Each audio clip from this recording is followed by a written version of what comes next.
Hello everyone, myself Saranya, Assistant Professor from SNS College of Allied Health Science. Today we are going to discuss about high-risk baby care. So why I am empathizing now, what is the high-risk babies undergone? The premature infants with underdeveloped immune system, they are vulnerable to invasive infections and sepsis after birth. They require prolonged hospitalization and critical procedures. High susceptibility to contamination-related adverse effects. So it is very important to take care of the baby because their immune system hasn't developed, their organs hasn't developed properly. So that the particular care that given to the babies after birth is much more important to prevent the high risk infections. So now I am defining what are the contamination risks that could happen in an NICU, neonatal ICUs or somewhere else after birth. So the healthcare associated infections from contaminated instruments can happen. Inadequate cleaning or sterilization process of an equipment can cause an infection in the babies. Cross-contamination during handling of other babies and one another or through and transportation of the equipments. The environmental factors in the multi-hospital, multi-bedded NICUs can also be a reason for getting uncontaminated risk factors for the babies. So what are the ideas that we can suggest to avoid these forms of baby affecting, and the mortality rate is very high for the baby. So that can be developed with certain processes and certain criteria that the hospital has to follow to avoid these problems. They develop a robust CSSD procedures where the sterilization is a main protocol for the contaminated items, and implement a rigorous decontamination of all the equipments that we are handling on the babies, and establish a multi-level quality control checkpoints where you have using a correct equipment with proper sterilization procedures, and the proper sterilization has been done or not has to be verified before using for the baby. Create an education programs for the for the staff also to maintain the proper progression of the quality control in hospital. Design an infection prevention bundles for neonatal care. So here the neonatal care is already taken by two members. One is the healthcare team, another one is the caregivers and the family members.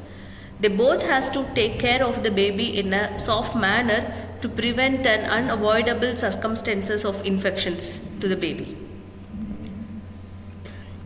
So what is the equipment decontamination cycle that we are following here is, we are receiving a contaminated equipment and that has been clearly labeled and documented.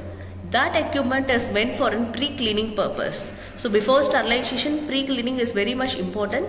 So they are cleaning with an enzymatic soak solution for 10 minutes to remove the bioburden and the debris. And the visual dirt has also been removed with the help of pre-cleaning. And after that, it has been sent into a manual or ultrasonic cleaning. If that has been a lumen or some other tube-like structures, will go for a manual or ultrasonic washing cleaning. The quality control checkpoints to be elsewhere, everywhere, so that we can able to monitor the level of infectious rate that can spread from babies. So visual inspection of the protein or biological material removal, ultrasonic cleaning, verification of instruments, lumens, and assessment of device integrity and functionality is very much important before utilizing that to our babies. How will you monitor the sterilization that I have been given in the test? We can monitor the sterilization. Yes, we can monitor with the help of physical monitoring, chemical indicators, biological indicators. So physical monitoring is with the help of the temperature, pressure and time parameters of the instruments or the sterilizers we are using. The chemical indicators or the color change or validation process of certain packing items. The biological indicators are spore testing per sterilization cycle, which has been given inside an ETO or an autoclave. The documentation and record maintenance is for the traceability of the instruments, whether it is sterilized or not. So here are certain equipment that has been cleaning method differs. These critical care equipments has been used in the babies. Laryngoscopes, endotracheal tubes and airways, pulse oximeters and the monitor electrodes and probes. In this we have to be very clear that certain instruments only will be touching the surface of the baby, and the certain instruments will be entering their lumen and it is touching the mucus of the baby or the bloodstream. So the sterilization will differ according to the process. So the normal procedure is to clean with spirit wrap it in an autoclave cloth with use. If it is an tube-like structure, enzymatic solution soaking and the brush washing and the debris removal is mandatory before sterilization. Pulse oximeter probes are cleaned with the spritz and alcohol swabs and dried thoroughly, and it can be utilized for babies.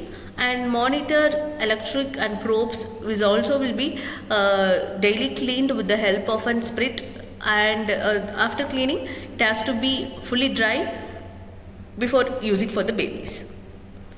So equipment classification depends on that. It has been classified as a non-critical instruments, semi-critical instruments and critical instruments. So the daily used equipments which are touching only the surface of the babies will comes under non-critical instruments. Semi-critical instruments have a high level disinfection cleanings, and the critical instruments which is touching the surface of the babies, so on the mucous membrane or the bloodstream, it needs a sterilization procedure. And here are certain neonatal equipment methods that has to be in a proper sterilization techniques. We are using a dry heat sterilization of 160 degrees Celsius for steam autoclave, and we are using an 120 degrees Celsius steam autoclave for endotracheal tubes. And certain heat sensitive equipments need a high level disinfectant of glutaraldehyde, and certain items cannot be used properly or it is a one use, and that has been properly disposed.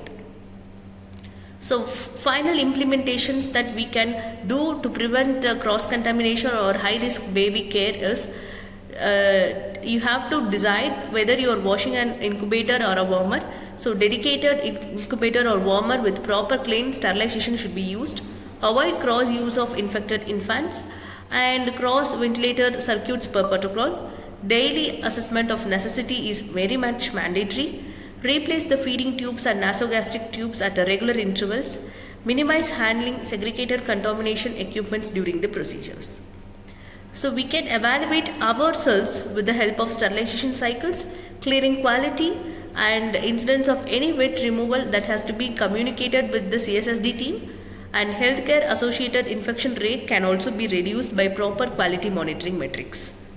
So the best practices that we can do for babies is to separate the contaminated and the cleaning zone in CSSD, maintain a strict adherence of decontamination cycle and sterilization parameters. Multi-level quality check before using that to the patient is very much important, and complete documentation and tracing has to be done from collection to the use of equipments. Thank you for listening. Hope you have understood this topic.